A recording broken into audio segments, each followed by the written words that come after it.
for her friendship and partnership on so many issues.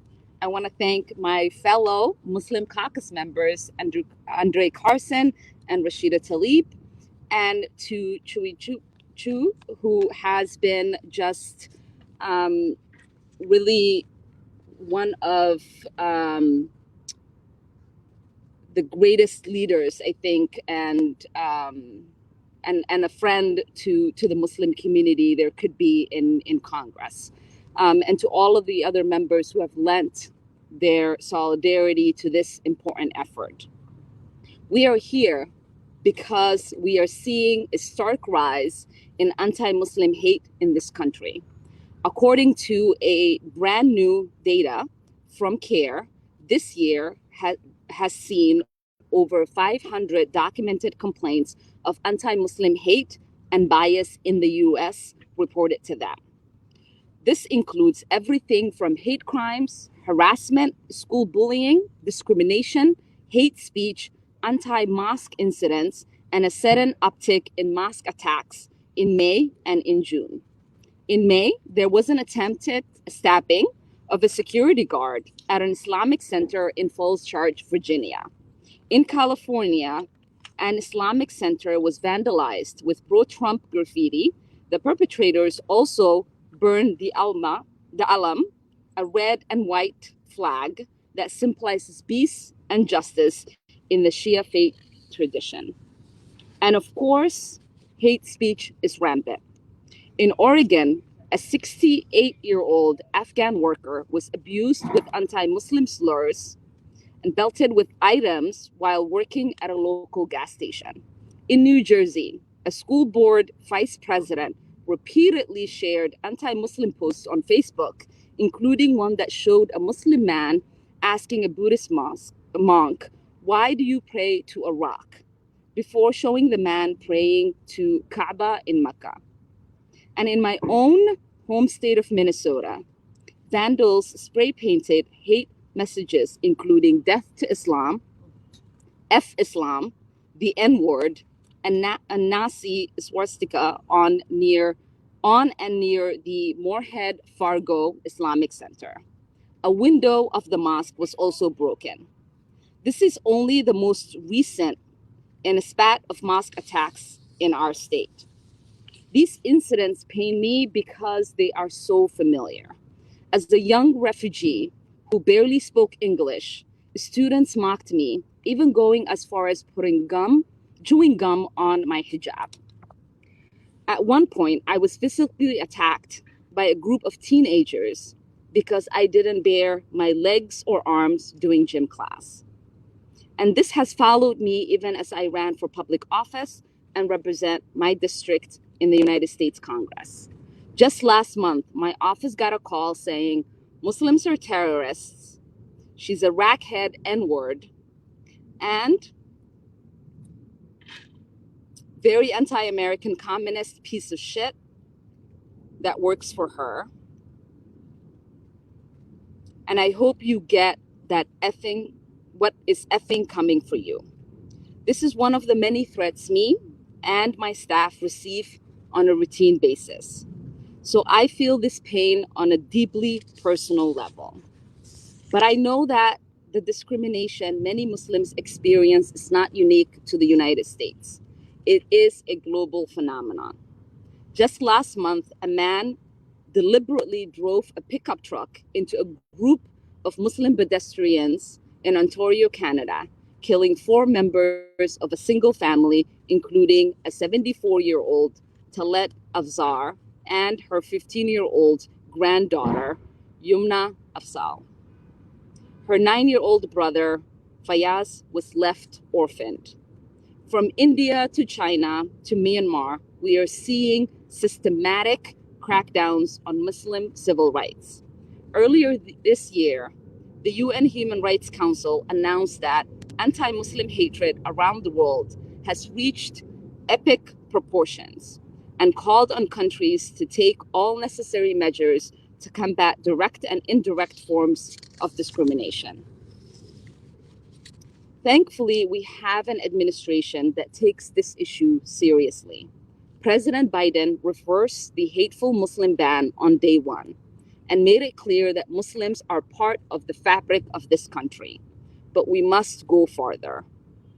It is for this reason that we are calling on the State Department to create a special envoy to combat Islamophobia and to include state-sponsored Islamophobic violence and impunity for Islamophobic violence in next year's annual human rights reports.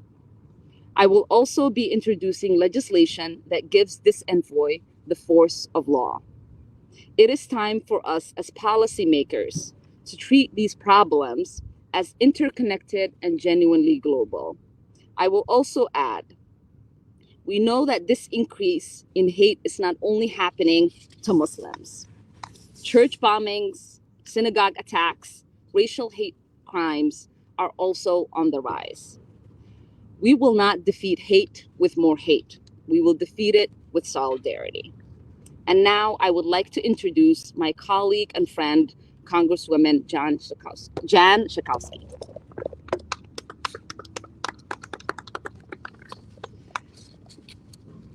Thank you so much for that eloquent message. I am so proud to join with my colleague and friend Ilhan Omar to today send a letter to the Secretary of State, Tony Blinken, urging him to create this special envoy for monitoring and combating Islamophobia. And as my colleague, Congresswoman Omar said, we are going to continue to push to end this kind of discrimination. So for over a decade, we have seen incredible incitement of violence against and Islamophobia worldwide. From the atrocities being committed against the Uyghurs in China, the Rohingya in Burma, to the acts in New Zealand and Canada, all around the world. And this is this. Okay. Earlier this year, as was mentioned, the United Nations issued a report saying that anti-Muslim hatred around the world is reaching epidemic proportions. And we can do something about it. Muslims around the world are facing discrimination, hostility, and violence, some even state-sponsored. I have heard from Muslims in my district that they too have feared discrimination in both the public and private spheres. And I also know that I also have in my district the largest number of Rohingya people, the largest population in the United States, who continue to face stress and anxiety and fear after escaping the horrors in Burma. This is truly a global issue. We must do everything that we can to combat this hatred and push for policies that fully respect the human rights and dignity and the religious rights and cultural freedom of the Muslim people. And we must urge our counterparts abroad to do the same. And so I am just very proud to be here today. I stand here before you as a Jewish American who understands that kind of discrimination. There is already a special envoy to combat anti-Semitism. We urge the president to actually support someone to fill that position. But equally needed right now is that we have a special envoy to represent and fight for and to fight against Islamophobia. So thank you very much. Thank you, Jan. And now I would like to introduce another leader on this issue who led the No Ban Act in the House, Congresswoman Judy Chu.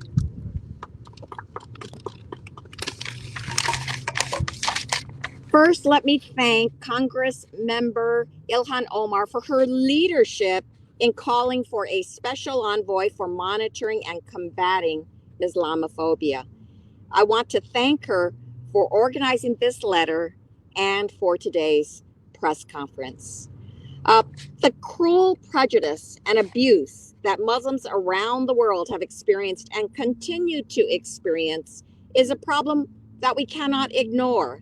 When we are silent in the face of blatant religious prejudice, we allow hate to become action.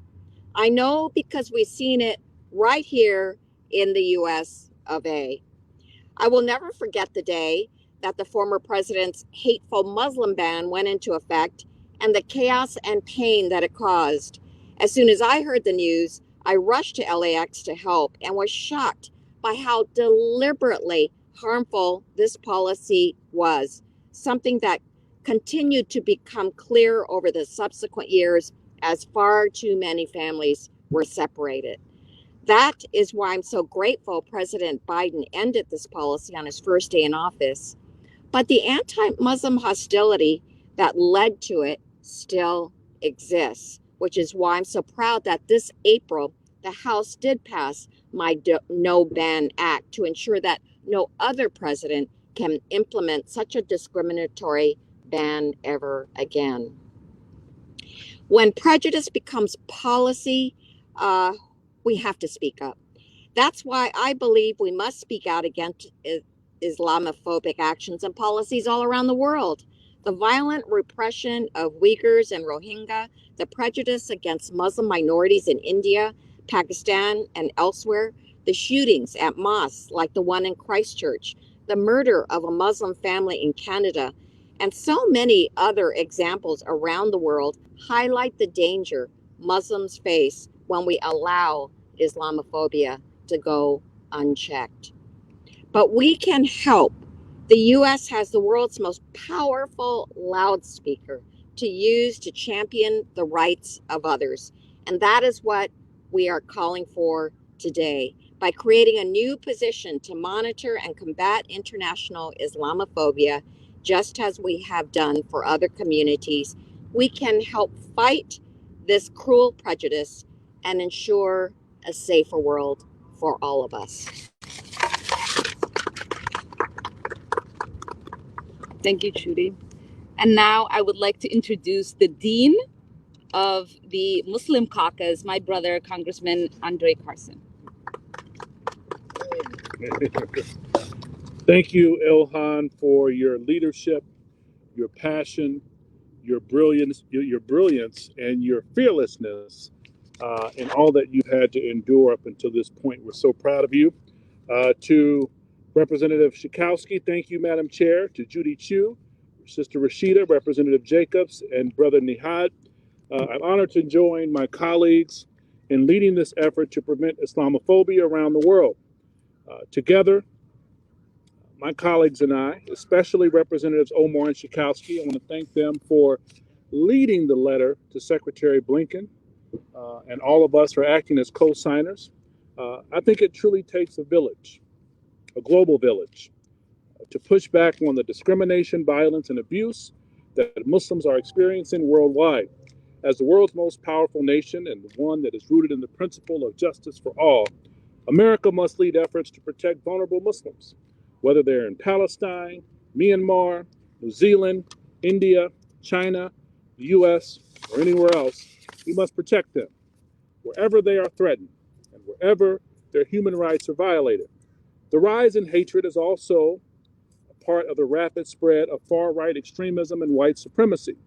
We are using our platforms in Congress, and certainly those of us who serve on the House Intel Committee, to urge our intelligence community to take this threat much more seriously. Similarly, with the creation of a special envoy to prevent Islamophobia, it will go far in helping to stop the spread of hatred, hopefully. We urge Secretary Blinken to utilize America's immense influence through the creation of this envoy. It's a matter of human rights. It's a matter of religious freedom. And it's a matter of life and death. We must act now.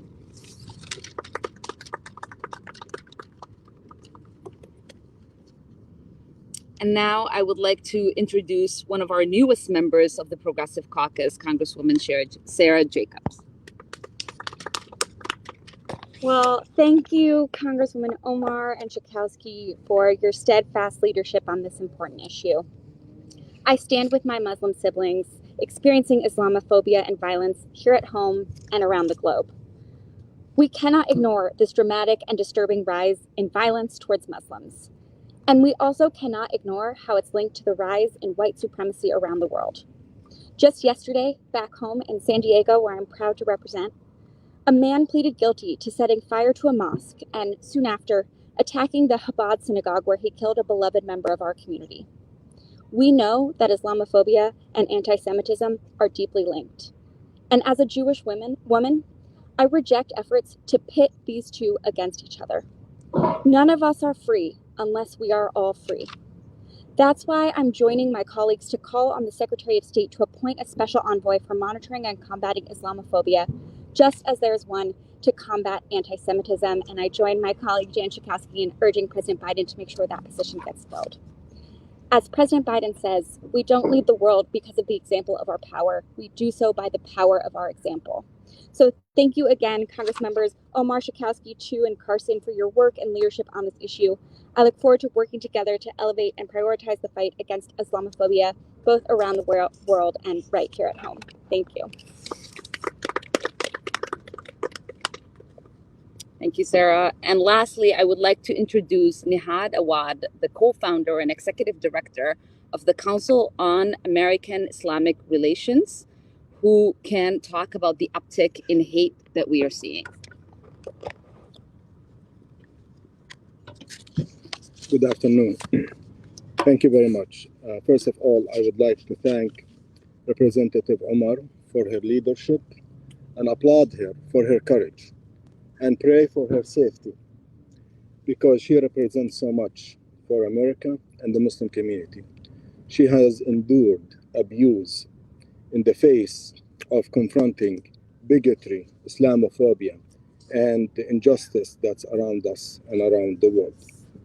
And also I would like to thank Representative Schakowsky for her leadership to lend a voice and support for the creation of this very important office. And our dear brother Andre Carson, the Dean of Muslim Congress people, more to come. And Representative Jacobs for lending a voice and support for this very important initiative. Ladies and gentlemen, the organization that I represent, the Council on American Islamic Relations, is the largest Muslim civil rights and liberty organization. We have been monitoring and combating anti-Muslim bias incidents and Islamophobia for the past 27 years.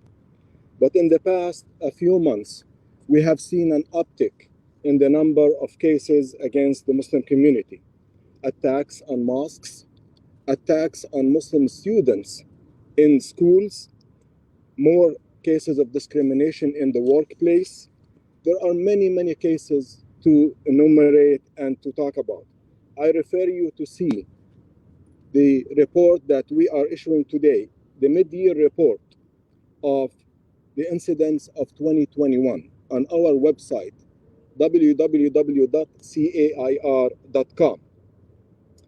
Some of these attacks are also including mosques, arson attacks on mosques, similar to that we have seen attacks on churches and synagogues by the same bigoted individuals, but different targets.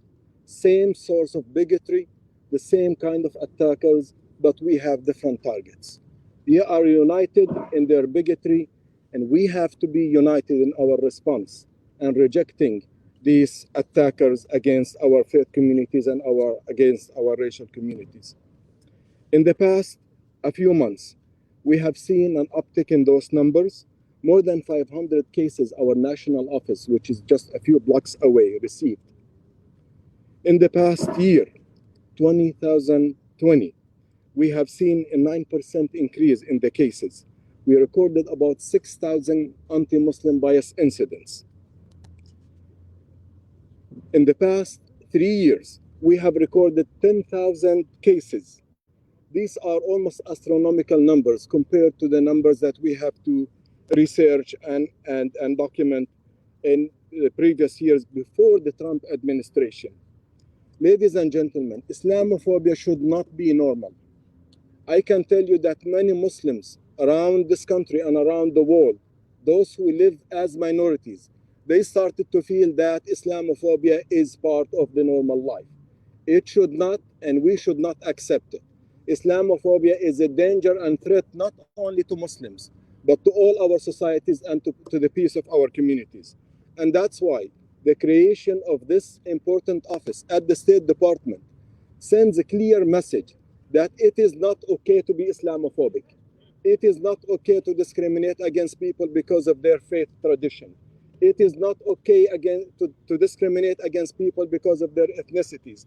And the United States elected officials and the State Department sends clear and loud message that this will not be tolerated unless we see an end to bigotry at home and abroad.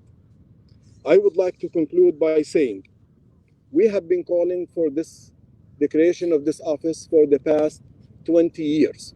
We asked for the Bush administration to do it. I'm so glad and hopeful that this might happen under the leadership of Joe Biden and with the effort and support of members of Congress like the ones that we have here. Thank you so much. Thank you, Nihad, and thank you to the members.